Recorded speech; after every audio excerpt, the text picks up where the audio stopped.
दोस्तों, भारत में फाइजर की वैक्सीन को बच्चों 18 प्लस, 45 प्लस और बुजुर्गों को लगाने की मंजूरी मिल चुकी है। अब इस कंपनी की फाइजर बायोटेक वैक्सीन को भारत में भी कोरोना के खिलाफ इस्तेमाल किया जाएगा।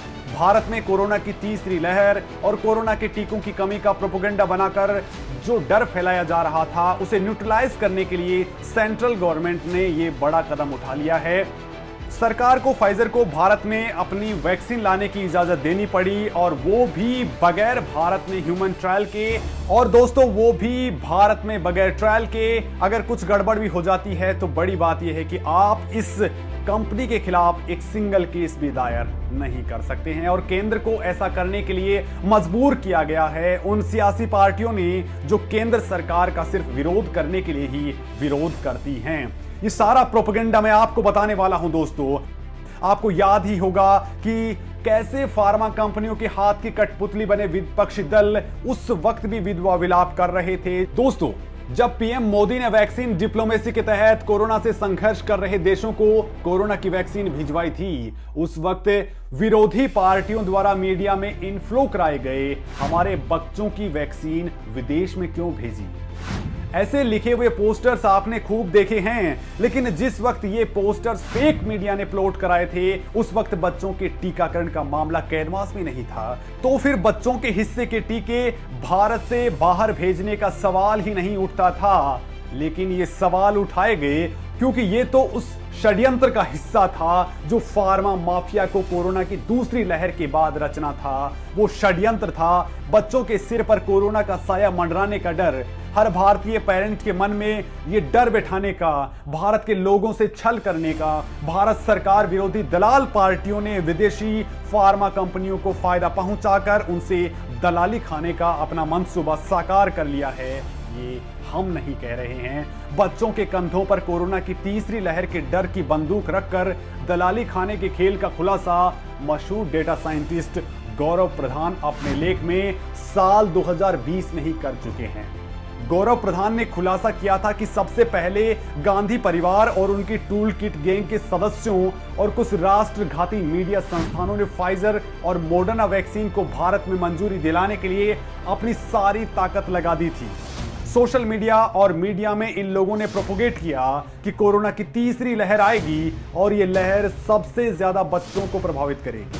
अमेरिका में जैसे ही बाइडेन ने बच्चों के लिए कोरोना वैक्सीन की मंजूरी दी, उसके अगले ही दिन फाइजर बच्चों के लिए लगाने की वैक्सीन ले आई।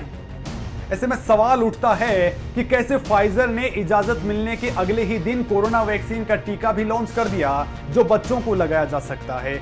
आखिर क्या फाइजर कंपनी के पास कोई चिराग वाला जिन है कि चिराग रगड़ा और जिन हाजिर और रातों रात बच्चों की वैक्सीन तैयार? इसके पीछे का खेल हम आपको बताते हैं। दोस्तों, इस सारी कवायद के पीछे फार्मा माफिया की गहरी चाल है जो क्लिनिकल ट्रायल करती ही नहीं या फिर उसे ताक पर रख देती है।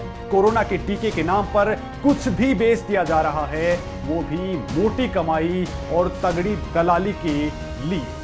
ये दलाली खाई गई है केंद्र के विरोधियों के द्वारा, उस गैंग के द्वारा जो केंद्र सरकार से लगातार कह रहा था कि फाइजर और मॉडर्ना की वैक्सीन भारत लाने के लिए केंद्र सरकार इन कंपनियों से बात करे, जबकि दलाली के हमाम में नंगे इन लोगों और फाइजर की वैक्सीन की कलई पूरी दुनिया में मशहूर अमेरिकी साइंस जर्नल लैंसेट ने खोल दी है। लैंसेट में छपी एक रिपोर्ट में फाइजर का टीका बेकार बताया गया है। इसमें कहा गया है कि फाइजर का टीका ओरिजिनल वेरिएंट के मुकाबले भारतीय डेटा वेरिएंट B.1.617.2 के खिलाफ 5 गुना कम एंटीबॉडीज पैदा करता है। बढ़ती उम्र के साथ साथ इन एंटीबॉडीज की वायरस को पहचानने और उनसे लड़ने की क्षमता भी घटती जाएगी। इसका मतलब साफ है कि संवेदनशील लोगों को अतिरिक्त बूस्टर डोज देने की जरूरत पड़ेगी। ये रेस्पॉन्स तब और ज्यादा हो जाएगा जब किसी को एक ही डोज लगेगी या फिर 2 डोज के बीच में अंतर बहुत ज्यादा होगा। दोस्तों, भारत में कोविशील्ड के 2 डोज के बीच के अंतर को 6 से 8 हफ्तों से बढ़ाकर के 12 से 16 हफ्ते कर दिया गया है। फाइजर के मामले में अभी यह अंतर तय नहीं किया गया है। वही दोस्तों यहां पे एक बड़ी बात और आपको बता दें कि कोविशील्ड वैक्सीन को लेकर भी एंटीबॉडीज नहीं बनने की शिकायतें आने लग गई हैं, जिसके बाद कंपनी सक्रिय हुई और उसने कहा कि हमारे खिलाफ ऐसे केस ना दर्ज किए जाएं, लिहाजा वो केंद्र सरकार से रिक्वेस्ट कर रही थी। तो बड़ी बात यह है कि ये फाइजर कंपनी तो भारत में एंट्री ही इसी शर्त पर हुई है कि उसके खिलाफ कोई भी केस दर्ज नहीं। इतना ही नहीं दोस्तों, लैंसेट की एक रिपोर्ट में कहा गया है कि ओरिजिनल वेरिएंट के खिलाफ फाइजर की सिंगल डोज वाले 79% लोगों में एंटीबॉडीज बनी, लेकिन अल्फा के खिलाफ ये आंकड़ा 50% तक गिरा। डेल्टा वेरिएंट के खिलाफ गिरावट 32% रही। बीटा वेरिएंट के खिलाफ ये कमी 25% तक पहुंच गई। रिसर्च में यह भी कहा गया है कि लोगों को हॉस्पिटल जाने से बचाने के लिए वैक्सीनेशन का परसेंटेज हाई रखना होगा। मतलब साफ है कि जहां 12 से 16 हफ्तों के अंतराल पर लगने वाली भारतीय वैक्सीन की 2 डोज ही भारतीयों की लंबी समय तक सुरक्षा दे देती हैं, वो भी सस्ते में। वहीं दोस्तों विपक्षी दलों की वरद हस्त प्राप्त फाइजर बायोटेक की ये वैक्सीन महंगी भी होगी और इसके ज्यादा डोज भी लगवाने ही पड़ेंगे। दोस्तों ब्रिटेन में लोगों को फाइजर का टीका लगाया जा रहा है, इसलिए मजबूरन ब्रिटेन को 2 टीकों के बीच के अंतर को कम रखना पड़ा है, नहीं तो कोरोना वायरस के खिलाफ इसका इस्तेमाल नहीं हो सकेगा। स्टडी में यह भी कहा गया है कि फाइजर बायोटेक टीके के दोनों डोज ले चुके लोगों में डेल्टा वेरिएंट के खिलाफ मूल वायरस की तुलना में 5 गुना कम एंटीबॉडीज बनती हैं।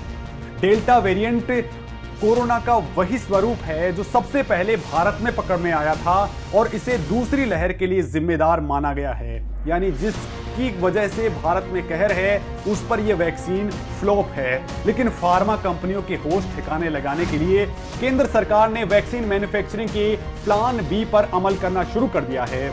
एक और जहां केंद्र के विरोधी दुनिया के सबसे बड़े वैक्सीन सिंडिकेट फाइजर को बैकअप करके दलाली खा रहे हैं, वहीं न खाऊंगा न खाने दूंगा के फॉर्मूले पर चलते हुए केंद्र सरकार ने फाइजर की काट देश में ही तैयार करने की ओर कदम आगे बढ़ा दिए हैं। मोदी सरकार ने कोरोना के खिलाफ फाइजर की वैक्सीन से कहीं ज्यादा बेहतर रूस की वैक्सीन स्पुतनिक वी के भारत में ही प्रोडक्शन का रास्ता साफ कर दिया है। अब अदार पूनावाला की वो कंपनी जो कोविशील्ड वैक्सीन बना रही है, जो दुनिया की टॉप कंपनी है, वही एसएसआई भारत में रूसी वैक्सीन स्पुतनिक वी को भी बड़े पैमाने पर बनाने वाली है। दोस्तों भारत सरकार ने सीरम इंस्टीट्यूट ऑफ इंडिया को इसके लिए हरी झंडी दे दी है। कुछ शर्तों के बाद इस पर संयंत्र बनाया जाएगा। इसके लिए पुणे की कंपनी ने रूस की Gamaleya Research Institute of Epidemiology and Microbiology के साथ टाई अप कर लिया है। शुरुआती रिपोर्ट्स के मुताबिक रूसी वैक्सीन को 21 दिनों के अंतराल में देने की जरूरत पड़ती है। गमालिया के मुताबिक स्पुतनिक वी के 2 डोज 91% कारगर हैं, वहीं एक डोज 79.4% प्रभावी है। वैसे तो स्पुतनिक वी की एफिकेसी 90% से ज्यादा है, लेकिन भारत में तेजी से फैल रहे डेल्टा वेरिएंट के खिलाफ भी ये कितना कारगर है, ये जानना हमारे लिए बेहद जरूरी है। तो रूस के जाने माने माइक्रोबायोलॉजिस्ट अलेक्जेंडर जिन्सबर्ग के मुताबिक स्पुतनिक वी भारत में मिले कोरोना वायरस के वेरिएंट के खिलाफ पर्याप्त एंटीबॉडीज बना रही है। कोरोना वायरस के फेज 3 ट्रायल में स्पुतनिक वी बेहद असरदार पाई गई है। अप्रैल में लैंसेट ने स्पुतनिक वी के फेज 3 ट्रायल में इसे कोरोना वायरस के खिलाफ 91.6% असरदार पाया है, जो दुनिया में सबसे टॉप है। मई के फॉलो अप ट्रायल में लैंसेट ने वैक्सीन के क्लिनिकल ट्रायल को मानकों पर पूरी तरह खरा बताया है। एनालिसिस के आधार पर रशियन डायरेक्ट इन्वेस्टमेंट फंड यानी RDIF ने स्पुतनिक वी की एफिकेसी को 95% तक बताया है।